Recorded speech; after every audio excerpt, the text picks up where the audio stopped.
Thank you very much indeed, Clive. And I will open the meeting in the traditional way by ringing. I have been told to tune it, but I'm not quite sure how to do that. So I'm afraid we enjoy that noise. Right, well, welcome everybody. We have once again over 50 people with us today, and we have many visitors amongst them. I will ask Sergeant at Arms Clive if he could identify perhaps some visitors for us, particularly those visiting for the very first time, to say hello to us. If you're visiting for the very first time, please make a sign. Yes, I will do that. I will try and find you on the screens. Yes, Dimitri, would you like to unmute yourself, please, and just introduce yourself? Oh, hi, everybody. Yes, I'm Dr. Dimitri Kalimnios, a member of the Rotary Club of Barnet. Thank you, Dimitri. Yes, John N. I've got John N. John, please unmute yourself and introduce yourself. Yes, that's John Newby, and I'm the president of the Harrow Club. We've been relying on our dear member Nahid to look after all the affairs related to you, but I was so interested in today's program, I wanted to come along. Thanks, John, and it's Harrow. good to see you again, John. Thank you. Known you for many years. Thank you very much. Anybody else? Yes, Ivan Simmons, would you like to introduce yourself? I'm Harry Simmons' brother. Ah. I live in Leeds. You have our sympathy, Ivan. Well, thank you. I appreciate those words. Thank you. Oh, here he is. Hello, David. I am here. I turned my video on. Good. It's lovely to be here. This is not my first time, however. Oh, right. There we are. That's right. Well, good to see you again. Thank you. Pleasure to be here.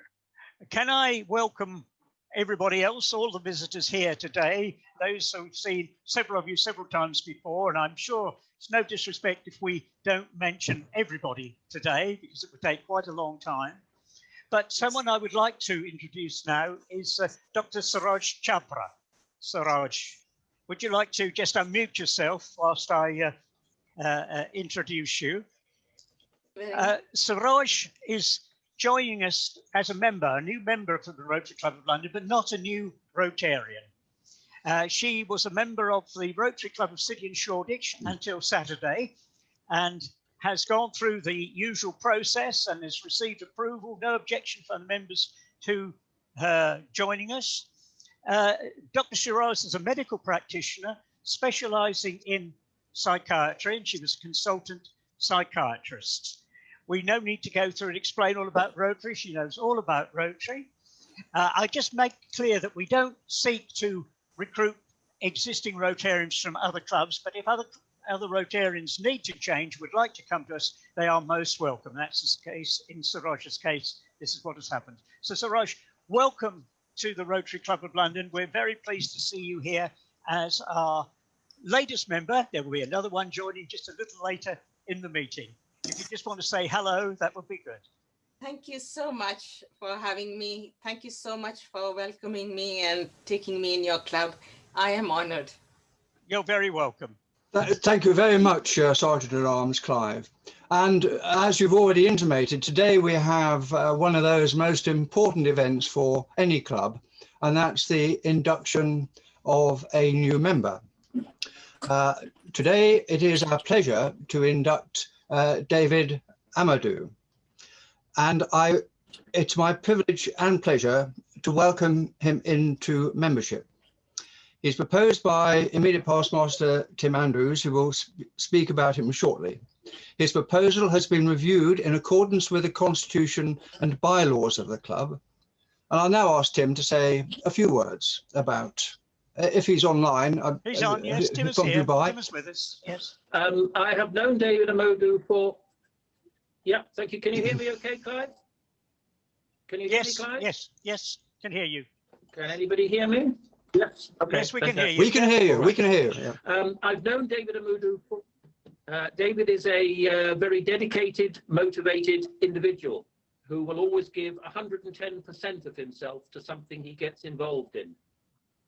He is, I firmly believe, a great match for our Rotary family. and will contribute a lot to our particular club in the coming months and the coming years.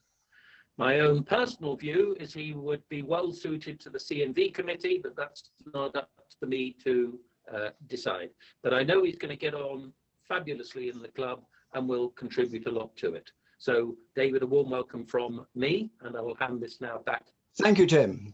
We now, David Omodu, we now admit you to the membership of the Rotary Club of London. And in joining the Rotary Club of London, you are not just joining our club, you are joining an international fellowship of Rotary throughout the world with some over, perhaps about 1.2 million members and 35,000 clubs. Many members of whom have visited us over the years, and you will see some banners behind me here of the visitors we have had to our club. Our club is actually a very special club. You can see from our family tree here that we have, we're at the top in the middle there, with our first president, Mr. Harry Wheeler from Boston.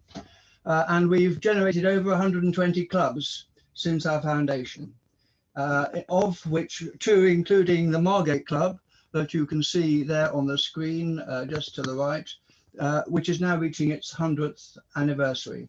And over the years, we've been admitting clubs. Here, I think we'll go down to some in 1983. And our latest association has been to sponsor the Rotary Club of London, which was done in just June this year. We were chartered over 100 years ago, in fact, in 2012. And there is a 100 years history of the club. And if you ask our honorary secretary, he can provide you with a copy of that history, which, if not continuous reading, does provide some very, very valuable insights into who we are, where we've been, and perhaps an indication of where we hope to go. Our mission is to provide service to others, promote integrity, and advance world understanding, goodwill and peace through our fellowship of business, professional, and community leaders. It's already been explained to you that the ideal of Rotary is service. Our principal motto is service above self. In 1911, you might see from my badge, we said this more succinctly. We said service, not self, 2 letters briefer. And we foster this ideal and encourage you to foster this ideal as the basis of every worthy enterprise. You've agreed to accept the obligations attached to your membership in this club and to obey this club's constitution and bylaws. Fellow Rotarians, I'm happy to present to you Rotarian David Omodu. And David, would you now care to say a few words to the club? Thank you very much, David, and thank you very much, Clive, and my proposal team. It's my great pleasure to be admitted into Rotary Club of London. I have a great honor, and I believe in myself that I'm going to contribute immensely to the growth, services, and well-being of the club. Thank you very much. Thank you, David, and that was certainly brief. We appreciate that. I now call for reports from committee chair, and perhaps if our almoner is on the call, I'd perhaps ask Harry, who is not actually committee chair, but he is our almoner, to just update us on our members who need our consideration. Harry. Good afternoon, fellow Rotarians, Mr. President. I don't have a report today. No news is good news. Thank you, Harry. Once again, I'm always pleased to hear that from the almoner. Now, we had a great event on Saturday night, Halloween for some, a wine and cheese party for others. And is Isabella available to give us an update? Sorry, I had to come into office today in preparation for the lockdown. I do apologize. Good afternoon, everyone. Yes, it was compiled by our lovely Tim McAndrews. We had an excellent turnout. It was a brilliant program. And I just want to thank all my fellow Rotarians for their support The donations have come in. We have yet to know how much the donations actually are, but we'll follow up in due course regarding that. But I just want to thank everyone for their unwavering support and for attending. And please continue to assist with the future projects of the C&B committee. Thank you, David. Thank you very much, Tim. Thank you, Isabella. Are there any other committee chairs who would like to update us? I have just a reminder note to say that we have a ballot in process, and I would ask every member to respond and to return their ballot paper. Julian went to a great deal of effort to get it to you. Please take a little bit of effort just to send it back to Julian. Thank you. Visits to other clubs. Now, once again, I reported these in the newsletter, but there are one or two I think that we'd like to highlight. And Vasi, would you like to give us an update on your visit to Singapore? Thank you, President David. Yes, I was invited to visit the Singapore club. Actually, it's a pending visit. Should have done it earlier this year, but coronavirus came, so everything was cancelled. Anyway, it's a very big club, founded in 1930, with a membership of 150 members. And originally, it was a Rotary club, which actually was, it covered 7 countries, Thailand, Malaysia, Singapore, Vietnam, Cambodia, Laos, and Brunei. But now it's just 3, and it is the Singapore District 1310. I conveyed our greetings from our club, and they reciprocated, and they sent President David greetings to you and all the members of the club. Thank you very much. Thank you very much, Vasi. Is Chicago, you visited number 1, at least you attended a webinar that you'd like to tell us briefly about?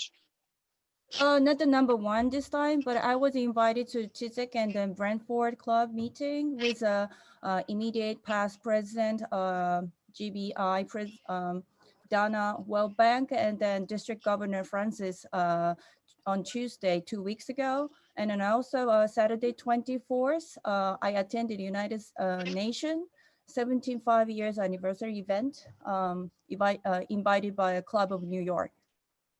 Thank you. Right. New York, I think, is number 5 or something. Yeah. Anyway, so sorry, I thought you had a connection with Chicago. Right. Are there any other highlights? Not repeat visits, but special visits that people would like to announce. President David, it's Tim Waugh. I visited the Rotary Club of Brussels. They had a speech last week on what's called ITAR, which is the fusion demonstrator in France. Very interesting. And I've asked the person who gave that talk to talk to us next year, because it is the way ahead from the nuclear dimension, civilian dimension that is ongoing at the moment. So it's fusion, very interesting. So, sorry, Tom, fusion, I mean, we're used to fusion as opposed to fission, but fusion what? Fusion instead of fission. This is a demonstrator to prove the fusion way forward. And it's in southern France, and it is an international program which will demonstrate how fusion can be used in future. Thank you, Tim. And I certainly fully appreciate the benefits of being Zoom connected to a demonstration of fusion. Thank you. Sabrina, do you have an update on the last Rotaract event? If Sabrina's on the call. Hello. Hi, David. Hi, everyone. Yes, I do have. The Rotaract event was a success, and they exceeded their target, and they raised £520, and the event was a success. So we should be very happy for them. Thank you. Thank you very much indeed. And so the next is just to do our first toast for the meeting, which is to the Queen. So if you would grab your vessel, containing something appropriate. And in the old days, we'd always have to have this toast early so that we could take wine and smoke. These days we don't. The toast is the Queen. The Queen.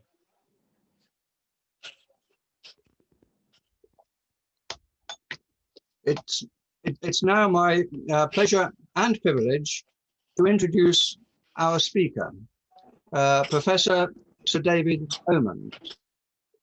Amongst his many activities and his very great bio, which you will have seen through Nikki, our administrator's newsletter, he is the visiting professor for the Department of War Studies at King College, London. He's going to talk to us about how spies think, 10 lessons from intelligence. Sir David was the first UK security and intelligence coordinator, responsible to the Prime Minister for the professional health of the intelligence community, national counter-terrorism strategy, and homeland security. He served for 7 years on the Joint Intelligence Committee. He was Permanent Secretary of the Home Office from 1997 to 2000, and before that, Director of GCHQ. Previously in the Ministry of Defence as Deputy Undersecretary of Defence, of State, sorry, for policy. He was particularly concerned about long-term strategy with the British military contribution in restoring peace in the former Yugoslavia and the recasting of British nuclear deterrence policy at the end of the Cold War. He was Principal Private Secretary to the Defence Secretary during the Falklands conflict and served for 3 years in NATO, Brussels, and as the UK Defence Councillor. Professor, we look forward very, very much to your talk. Well, thank you very much for that kind introduction. I'm delighted to be back talking to the Rotary Club of London, and I'm going to be talking about my new book. I think perhaps I ought to show the front cover, which it's now on sale in the bookshops, which Penguin has published. But if you put the dust cover over it, rather cleverly, the title of the book appears, How Spies Think. Now, I started thinking about this book after the Brexit referendum and the 2016 US presidential election, and seeing the way in which they were reflected in social media. And I got, I have to say, increasingly cross.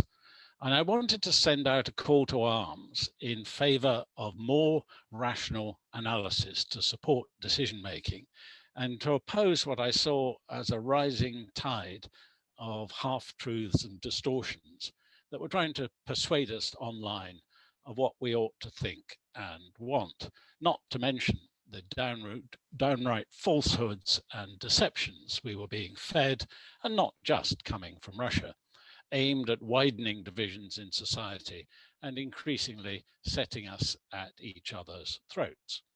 Now, I'm not naive. I don't imagine you are either. Politics is a contact sport. And the public, I think, has always aimed off in traditional political debate for a bit of political swagger and exaggeration of the benefits of a policy. And we've always known that personal ambitions and rivalries are inseparable from the contest that's democratic politics. But we shouldn't have to suffer those who blur or even at times deny the very nature of a fact. We're now in a world where respecting the truth no longer seems as important as creating the desired emotional impact, what has been called the spread of truth decay. I would like it to be true becomes, if you hear it often enough on social media, it might be true, and that slides too easily into it's as good as true. My book was more or less finished by the time COVID-19 hit us. But the question I pose in the book, what do we need to know to take solid evidence-based decisions, has come back with a vengeance in the arguments between professionals and policymakers over how to manage the pandemic. As you've just heard, I used to run GCHQ and spent 7 years as a member of Britain's Joint Intelligence Committee. And I watched intelligence analysts at work. Of course, they never have all the information they would like. Lesson number 1 of my 10 lessons is that our knowledge of the world is always fragmentary, incomplete, and is sometimes wrong. And that's true of the information we use when we make any kind of decision. But watching the intelligence analysts over the years, they do normally reach good judgments, despite never having enough data.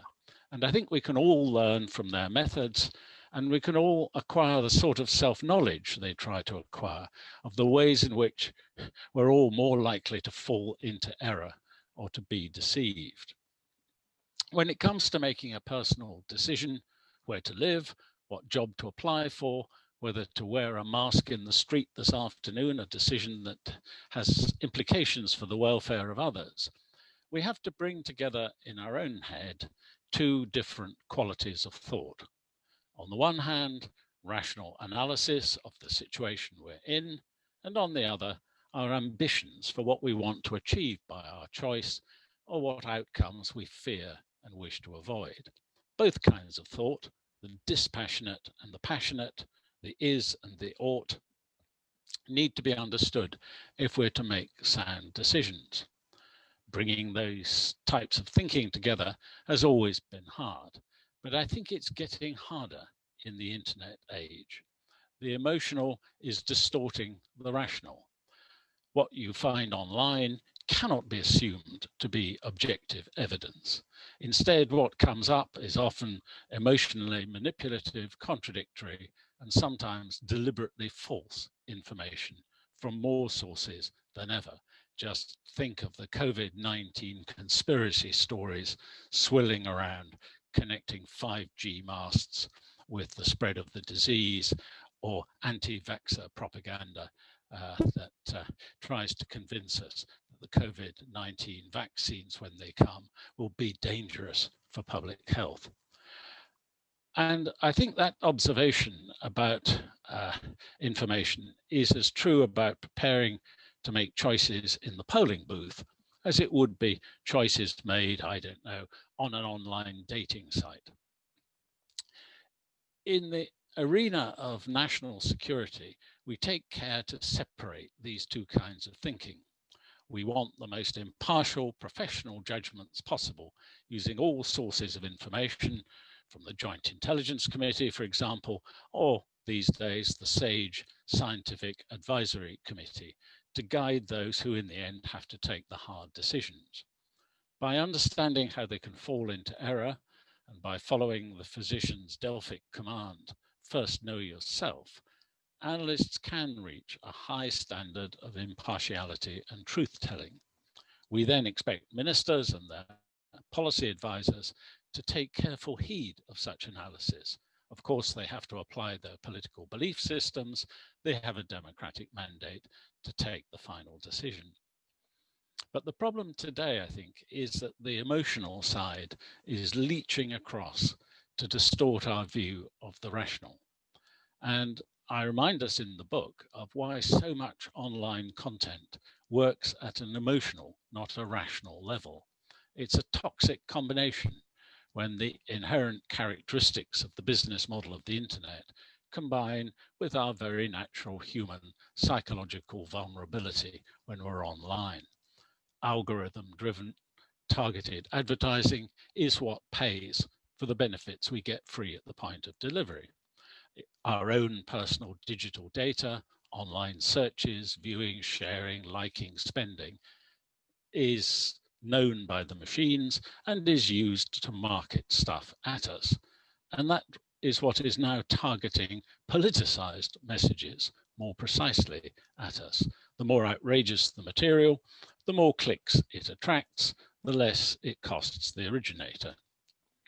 And we are being targeted with the messages that the algorithms have revealed are most likely to trigger our emotional responses without our realizing how we're actually being manipulated within our filter bubbles. So the internet is thus shaping our reality. It's not just a reflection of it. And that's why autocratic states like Russia and China are using their censored internets to control their populations. So what do we need to know to take solid evidence-based decisions?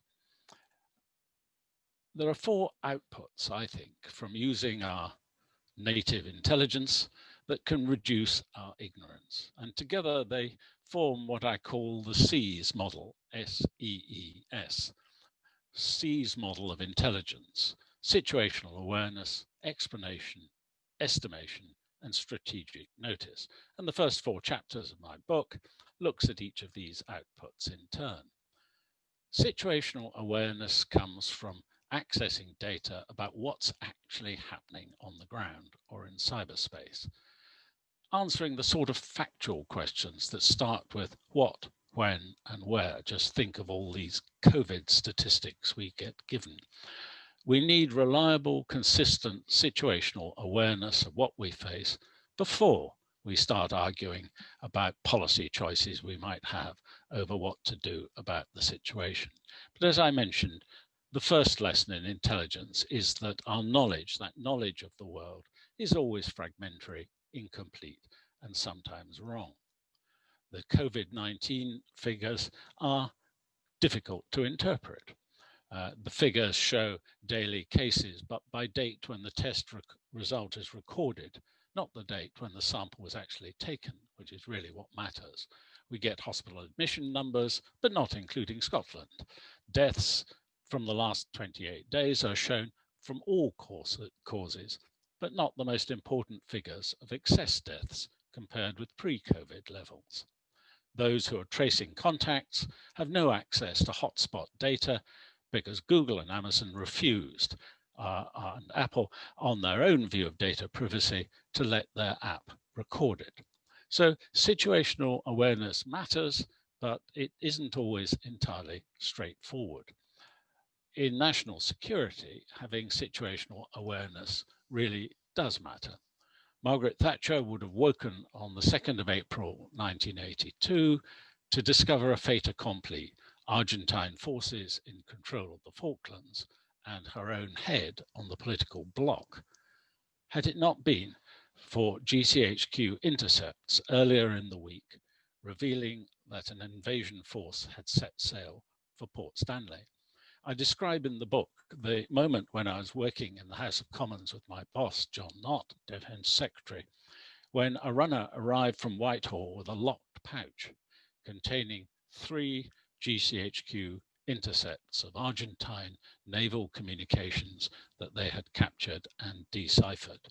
And having started my career at GCHQ, the meaning of these intercepts was clear.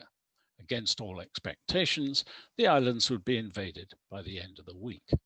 The Prime Minister must be told at once. We rushed down the corridor to find her in her room in the House of Commons and burst in on her, and I showed her those 3 key GCHQ intercepts.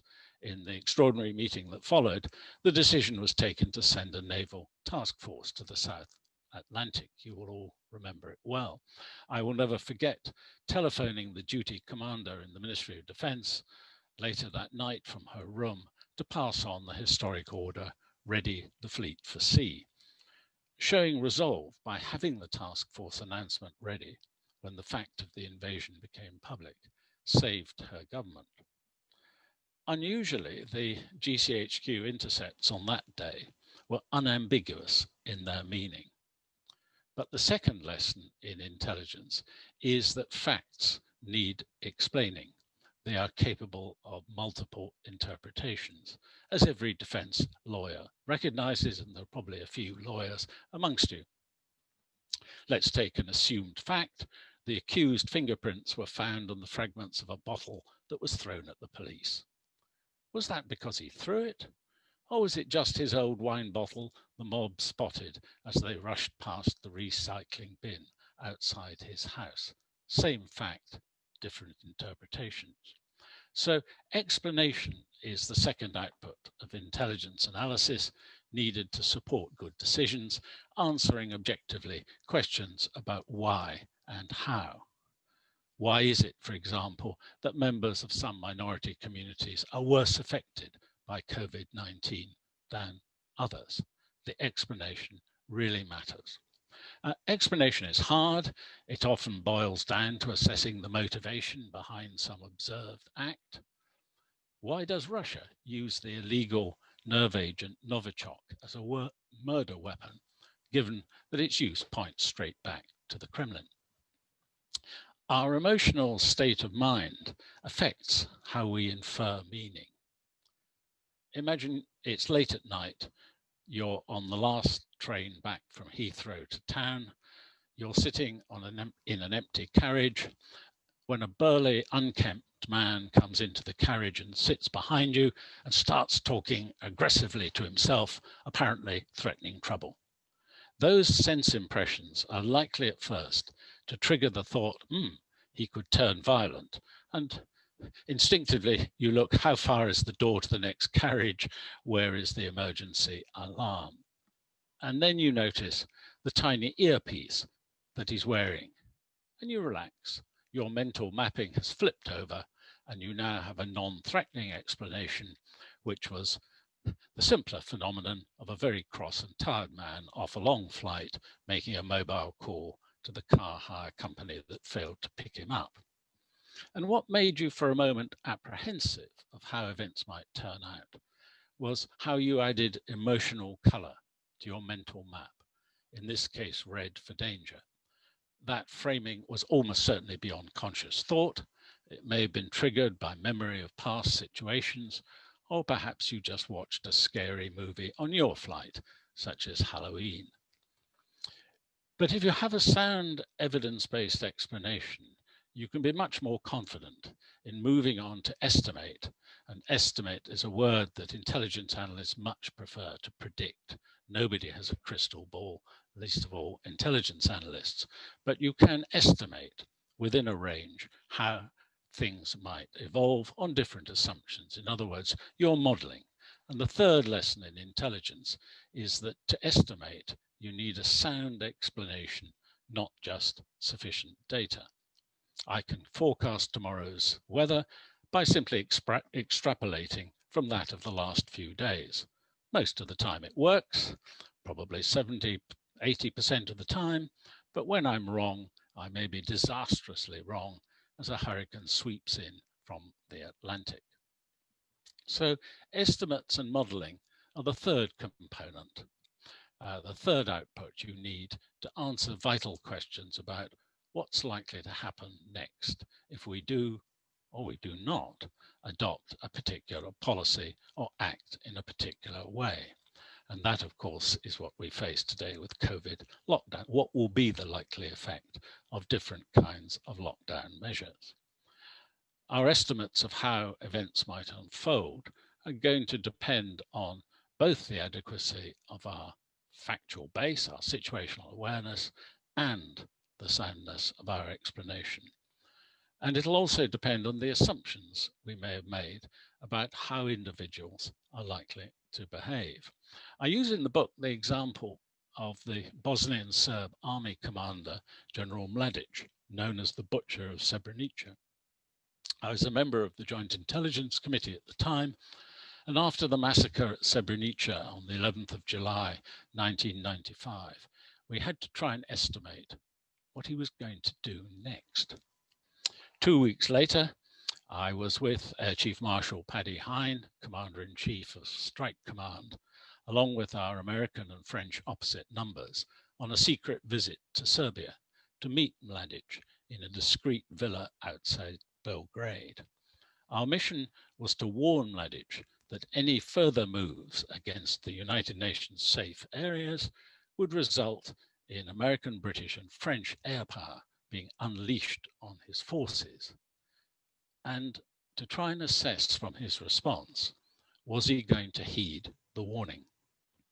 We'd agreed before setting off that the airmen would wear aviator sunglasses and leather bomber jackets to increase the sense of menace, and that we would not touch the hospitality, sweetmeats and slivovich we knew we would be offered, a refusal that would be bound to offend, but also reinforce the seriousness of the mission.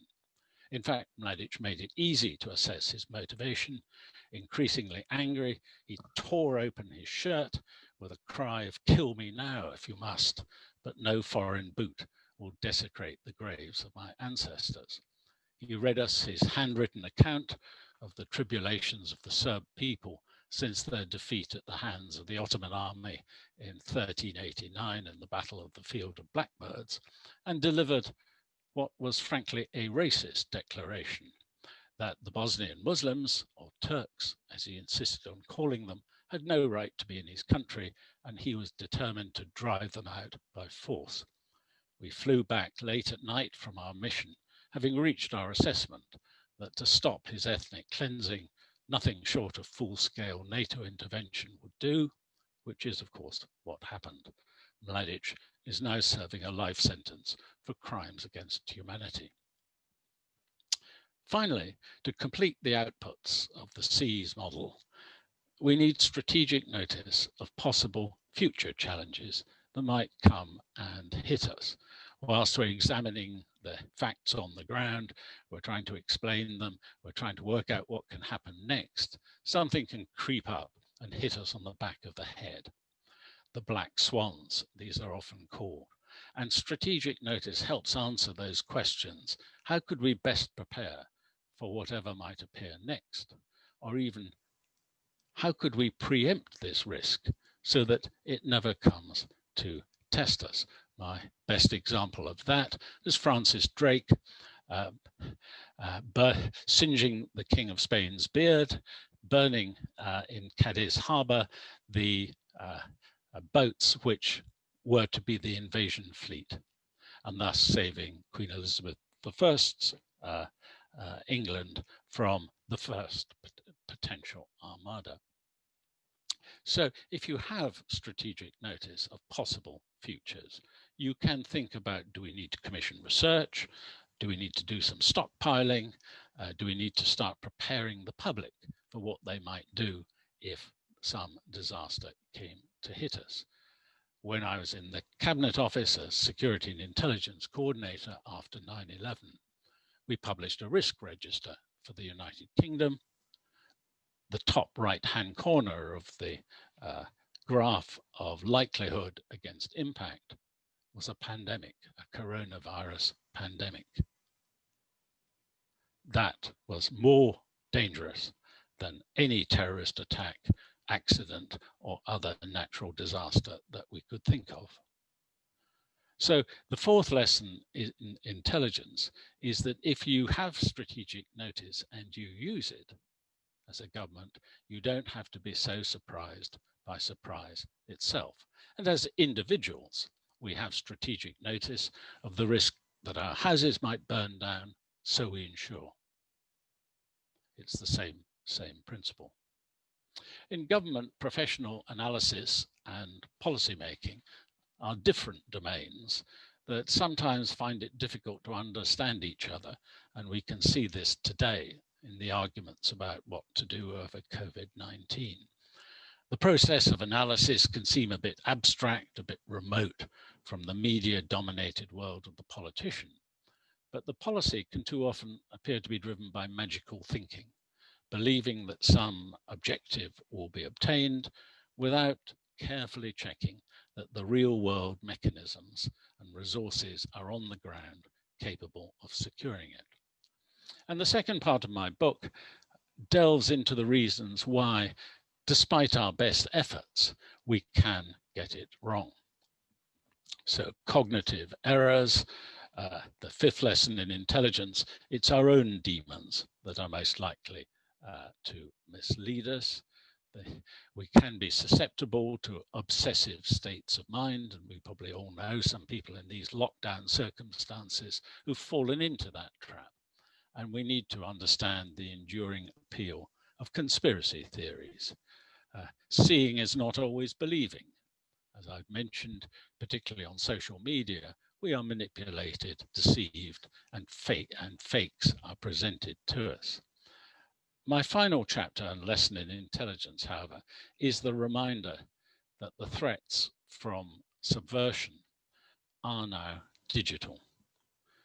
It is easier to conduct subversive activities and indeed seditious activities online than it used to be in, if you like, the traditional 3 dimensions. So I conclude the book with some advice on how to stay safe and sane online, how to protect our democracy in a digital world that is increasingly ruled by emotional, not reasoned responses. In conclusion, Buddhists teach that there are 3 poisons that cripple the mind: anger, attachment, and ignorance. Emotions such as anger can blind us to what is true and what is false.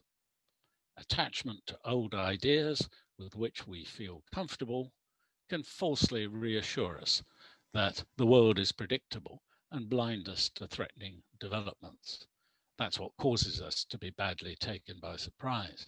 But it's ignorance that is the most damaging mental poison. And the purpose of emphasizing rational analysis, as I describe in the book and my SEAS model, is to try and reduce such ignorance and thereby enable us to safeguard our future. Mr. President, I will pause at that point and delighted to discuss any and all or whatever you would like to raise. Thank you very much. Thank you very, very much for your talk. And I will now ask if our Sergeant at Arms Clive, because of his access to the screens, would identify some questioners for you. I trust, Clive, you will choose the most difficult people that we have in the club to start. No, I'm going to leave you out with respect to President David. Yes, so David, just to check, we did record your talk. Are you happy for us to record the questions and answers? Oh, why not? If you're happy, if the questioners are happy, I'm happy. Okay, thanks. Well, I'm going to start. Can I say to everybody, please unmute yourself, because you'll then come up on the list that I have at the right-hand side here, or raise your hand with the reaction button, and I will know how to call upon you. I'm going to start with Mo Ayes, because Mo sent me a question whilst you were speaking, Sir David. And Mo, if you would like to unmute yourself and ask your question, and then I will call Mahmoud Ahmed and then Vasi Daniel. So Mo Ayes, would you like to address your question, please? Thank you, Clive. Yeah, I'd like to ask you, Professor, a question regarding the position between India and Pakistan and your insights into whether or not a nuclear conflict will happen. Yeah, and just your views on that present dilemma. Good. Well, no, thank you for the question. The tension between India and Pakistan, which of course dates back to partition, is one of those many trouble spots in the world which could become extremely dangerous extremely quickly. We've got fighting in the glacier at the moment with between India and China, so there are other tensions in that region. But fundamentally, and over the future of Kashmir, this is a flashpoint. The first thing, of course, for the intelligence community of whatever nation you care to name is, can you identify where those flashpoints are? When I've thought about this, I often think that rather than speculate wildly, start with something that never changes, which is human nature. Then think about what is human nature tending to drive us. You have conflicts over religion and belief. You have conflicts over access to resources and struggles and greed. You have conflicts over territory. And Kashmir and India and Pakistan is not the only place.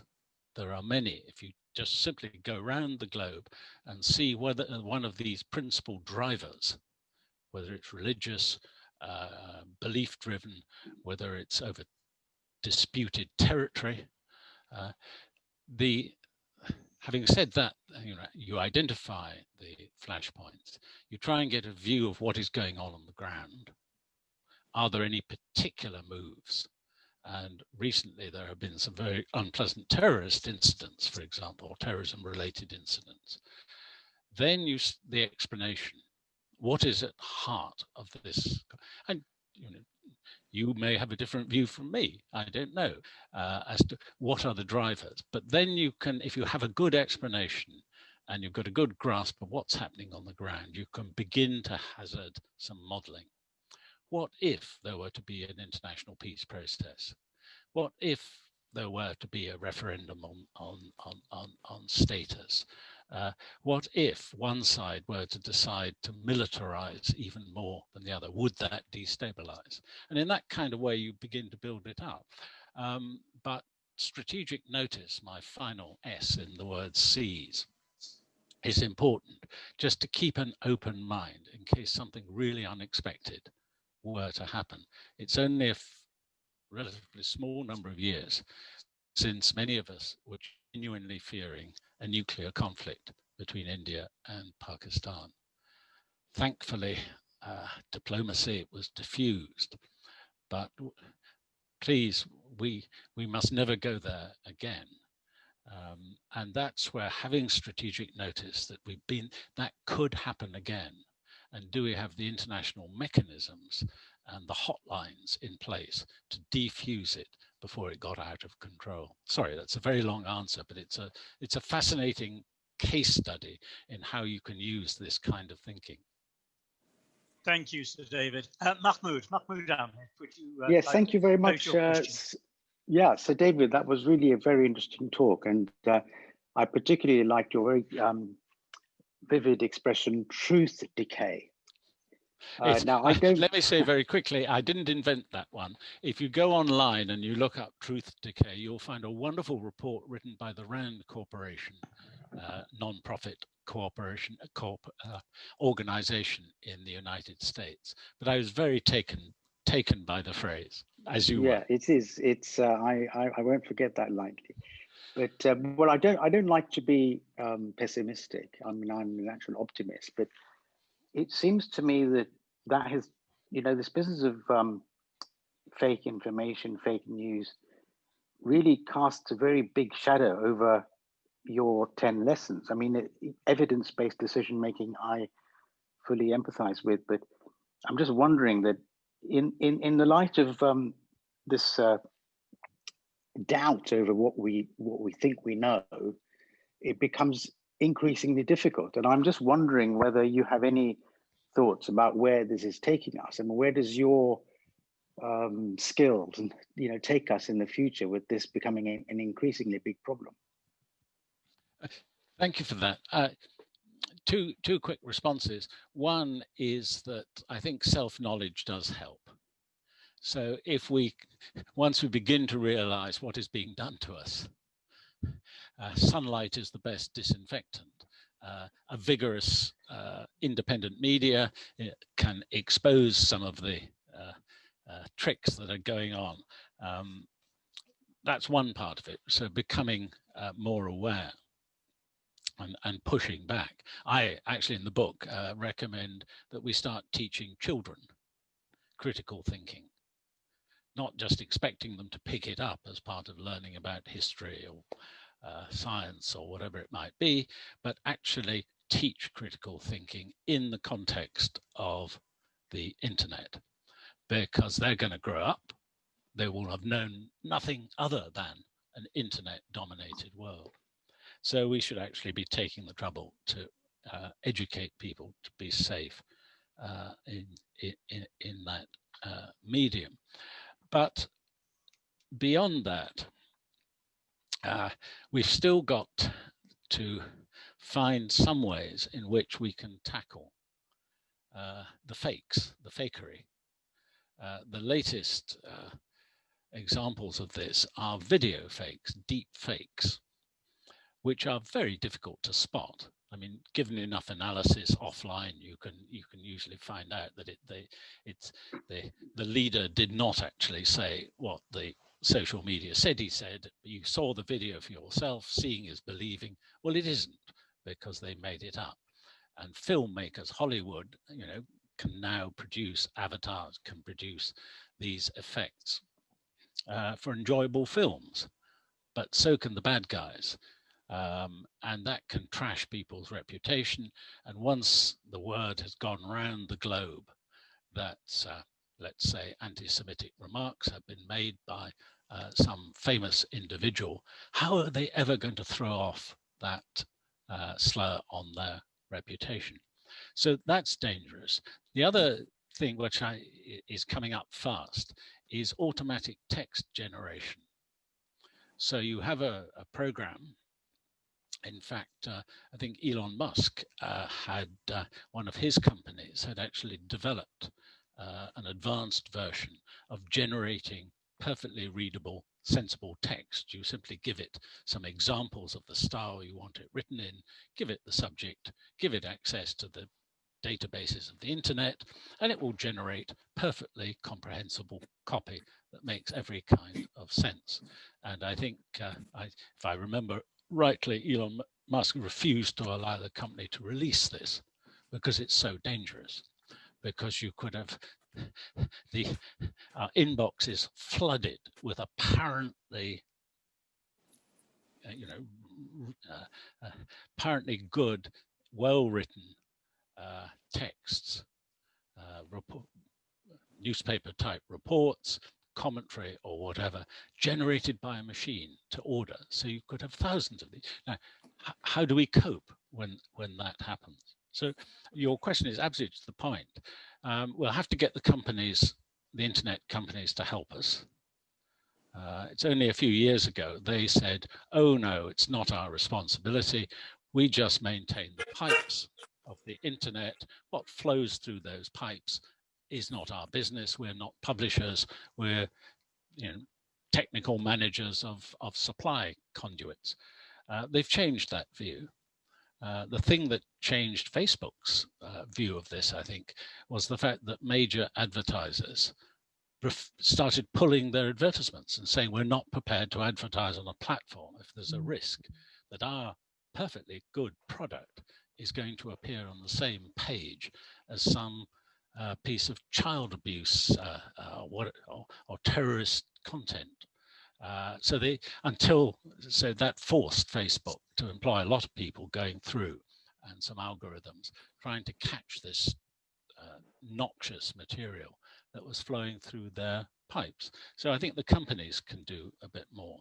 And then we'll all just have to be more vigilant. I'd rather like to have a prize for sort of journalists, the best expose of some deep fake, and you give them a prize, incentivize them. But you can all think of ways in which we will have to tackle this problem because the upcoming generation, this is the world they're in. They don't know any yet. They've got no reference point because they've never lived without it. Thank you very much indeed. Now, Vasi, and Vasi will then be followed by Caroline Muir, and then Chicago. Vasi. Thank you, Clive. Sir David, thank you very much for your very interesting, informative talk. My question is, can you please highlight what the case of the treasonous dolls is? I'm not with you, I'm afraid. No, I'm sorry, I didn't get that. The case of the treasonous dolls. The treasonous dolls? It doesn't ring a bell with me. No. Something about spies and letters and whatever. No, it's not ringing a bell, unless anyone else. I think about these letters that were passed around with codes to various countries. I think it's called and this was actually a woman spy, I think. She was manufacturing dolls and she put some codes in those dolls, something like that. I'm just very interested you to highlight about these business dolls. I'll have to research that. That's a new one on me. I'll have to research that. But thank you. Okay. I think it was sometime in the 1940s or something like that. Ah. Okay. Okay, thanks. Caroline Muir, would you like to unmute yourself and put your question, please? Yeah. Good. Okay. Thank you very much indeed, Sir David. Actually, the case of the treasonous dolls was during the Cold War. It was a lady called Velva Lee Dickinson, known as the Doll Woman, but that's all I know about it. My question Thank you, Caroline. my question is regarding another flashpoint. The Iran, Saudi Arabia, Israel, plus various other Arab countries who are joining it. Do you see that being a sort of bubbling along, or is it just something we really need to keep an eye on, or is it something we should really, really be worried about? I think we should really be worried about it. I think more open conflict between Saudi Arabia and Iran would be extremely dangerous. But it may be, and this is just a personal view, it is a set of relationships that have to be managed rather than solved. I mean, my background as a mathematician, not every problem can be solved. Sometimes there are just too many variables. You can't actually arrive at a single solution and say, let's do this. The Bush administration thought that, for example, by replacing Saddam Hussein in Iraq with a pro-Western regime, getting rid of the Ba'athist regime, this would provide an anchor point. This was the neocon justification for the war in Iraq. This would provide a sort of anchor point and change those dynamics. Well, it hasn't worked. So I would be very reluctant to think of any major intervention other than patiently working with those governments. We're a medium-sized power. We don't have the influence we once had in that region. But nonetheless, we are still on the Security Council. We can patiently work away with each of those governments to try and get them to think about the genuine concerns of their neighbors or near neighbors in the region. One of the chapters in my book is about negotiation and about building trustworthiness, and how, using the principles that I put in the book, it is possible to arrive at win-win situations rather than, as happens at the moment, each win by one side is seen as a loss by the other, and vice versa. That's a very unstable set of relationships. So I'm afraid I can't say I'm optimistic, but I think it is going to be possible to manage it without having a major conflagration. Iran's nuclear ambitions may be the one thing that will topple that over. We don't know.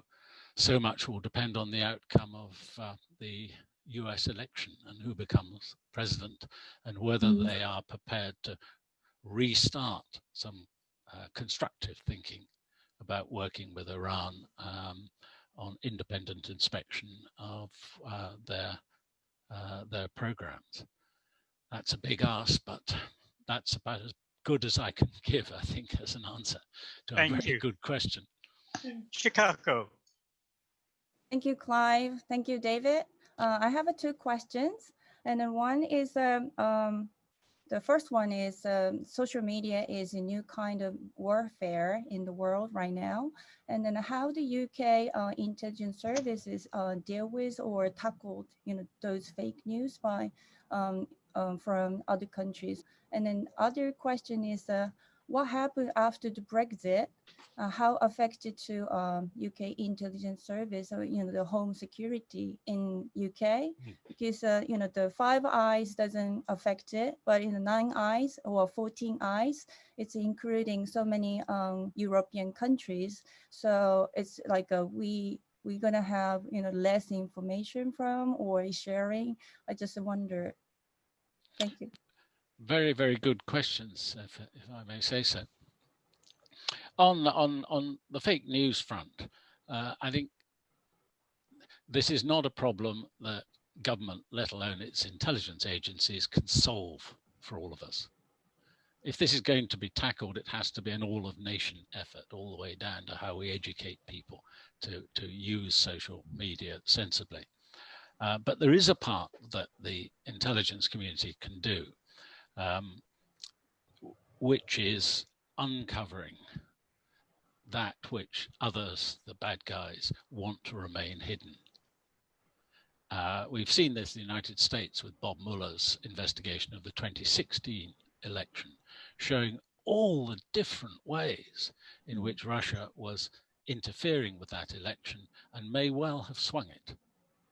It's impossible to be decisive about that, but it could well have actually been the one thing that tipped the balance over so that Bernie Sanders supporters didn't come out to vote for Hillary Clinton, and if they had, she would probably just have squeaked in.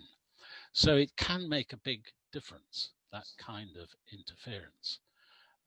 And in the book, there's a couple of chapters on this, and I try and set out some of the things that we need to do on an all-of-nation basis.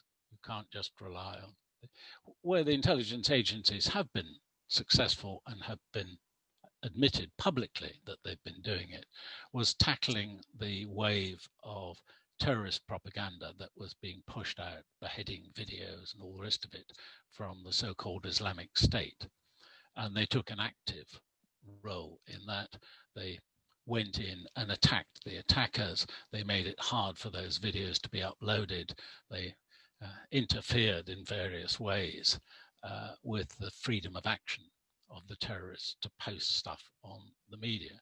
Now, if you try to do that with Russia, and the United States, I think, has said it's prepared to do that, of course, you're playing for higher stakes, and you've got to be careful you understand what the response might be. But some of that will be necessary, and the present British government has actually said that GCHQ and the Ministry of Defence are working actively at the moment on offensive cyber capabilities, so that if people try to mess with us, they can't do it with impunity. There will be a price, but it won't stop people trying. Your question about Brexit, I think, is really important. I think the best way to think about it is to divide the intelligence world into two: the traditional secret intelligence world of the MI5 and MI6 and GCHQ. That will not be affected by Brexit in terms of relationships with the French and the Germans and the Dutch and the Danes and all the other Swedes, all the other friendly intelligence agencies, because those relationships are bilateral. They're outside the European Union anyway, and counter-terrorism cooperation is carried out by a group which is not of the European Union, the so-called Bern group. But when it comes to the other bit of it, which is law enforcement, dealing with people smugglers, narcotics traffickers, child abuse gangs, you name it, hackers, that is part of the European Union competence. So if we leave at the end of the year without a deal, our security on that agenda will be seriously affected, I believe, as will the security of the European nations. All the professionals are tearing their hair out, saying, how can we not share information on serious criminal activity? But that's the position we will be in because of Brexit if we haven't got a deal. And even then, the deal that's being negotiated probably doesn't cover it, and there'll need to be additional deals. And this is technically because of things like the European Court of Justice being the overseeing the legality of exchanging information about citizens. But the so-called Schengen arrangements, a police officer is sitting in a police station anywhere in the United Kingdom online can click and get details of criminal suspects, their vehicles, their DNA, their fingerprints of those who've been convicted, and vice versa. because crime doesn't respect borders. Criminals pass across borders. So it's hugely valuable for the police service and all the people working on counter-narcotics that this kind of cooperation continues. But as of today, we haven't got a deal, as far as I know. And I just pray that somebody has the time to actually work on this so that we don't find that that kind of cooperation just gets switched off when inevitably we leave, the period runs out at the end of the year. Thank you. I'm going to call Nahid because Nahid has been waiting a long time to ask a question. Unfortunately, there are other people who are waiting. I'm sorry. I'll give shorter answers. Sorry. No. We can't take your questions. I'm sorry about that. But Nahid, you've been waiting quite a long time. Please address your question to Suzanne. Yes, yes, Sir David. Thank you so much for the very interesting talk. And also, I love your book, how it says how spies work. Could I ask you, I'm referring to Nazanin Zagreb, Radcliffe Zaghari. How long would British government would be accepting her to be in prison? She's been already there 5 years. And when would they extract her? Well, I'm not in British government service. I haven't been for some years. So do not take anything I have said as being a statement of government policy. I'm a professor at King's College, so these are my personal views. I think successive British governments have made it clear it is unacceptable that she should be imprisoned. She's now on form of house arrest, I gather, but potentially re-imprisoned by the Iranian Revolutionary Guards at their instigation. And this is not acceptable behavior. So I think there's no doubt about the strength of feeling that there is. But what can you do with a regime like that of Iran, which has such a strong influence of the Revolutionary Guards? And other than diplomatic protests,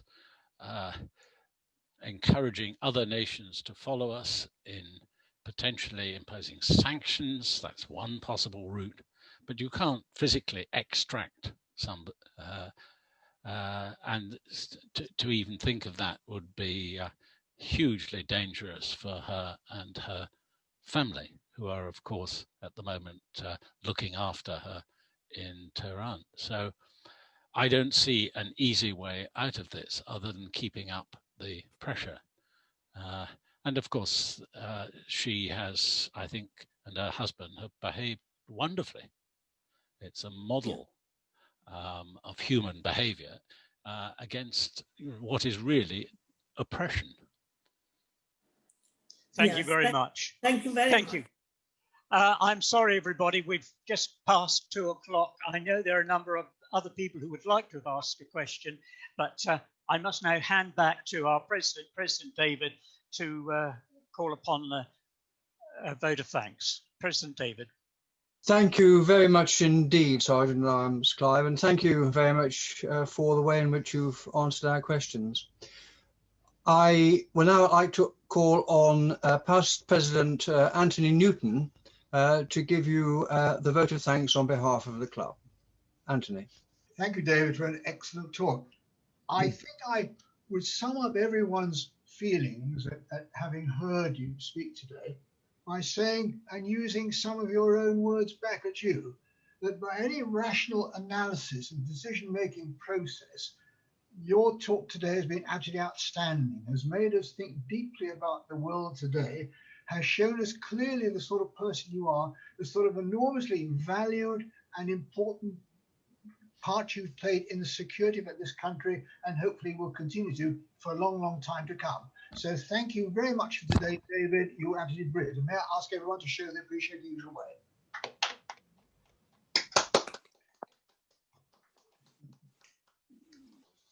Thank you. Thank you. Thank you very much indeed, Anthony. And it just leaves me to give you your certificate as a speaker, Sir David, which I will send through the usual digital channels. Hopefully it won't get intercepted by any foreign power and abused. Thank you very much indeed. And that will be sent to you shortly. Thank you. And so I know I need to move on to the end of our meeting. And I'd like to announce the next week's meeting, which is our Stanley Leverton Day. Stanley Leverton was a very important member of our club, but not just our club. Clive, could you expand on that? Yes, Stanley Leverton was the person who was credited with responsibility for expanding Rotary throughout Britain and Ireland, and in fact across the world. We celebrate every year this fact. We have Stanley Leverton Day when we invite the president of Rotary in Great Britain and Ireland to address us. This year it is Tom Griffin, and expressing a personal view, sadly, that will be the last time that the RIBI president will address us, because the office of president is being abolished. I won't say any more about that. I have strong views on it, but please do make every effort to attend next week. We've also got a contingent that is going to visit us from the Rotary Club of Margate. As you mentioned earlier, President David, they will shortly be celebrating their centenary, and District Governor Francis Owechi will also be with us. So we hope that there will be a really good attendance next week. Thank you. Thank you very much, Clive. And I'd just like to add, it's Remembrance Sunday coming up. And I noticed a few of our members, if you like, properly dressed, and I apologise I'm not. But I hope that if there are any members attending a service, an event, I'm sorry, it's unlikely to be a service of any sort, if they would take a photograph and let us have any record of the Remembrance Day celebrations in their part of London. So thank you for that. So now the final toast, of course, is to Rotary and peace the world over. So once again, pick up your glasses and do the final toast to Rotary and peace. Peace the world over. The world over. The world over. My last and final duty is to close the meeting by ringing the bell. It is probable that Clive will let the Zoom stay open for a short while for those people who want to talk. I don't know whether our speaker will stay, but if you want to stay while Clive is keeping the Zoom open, please do and chat.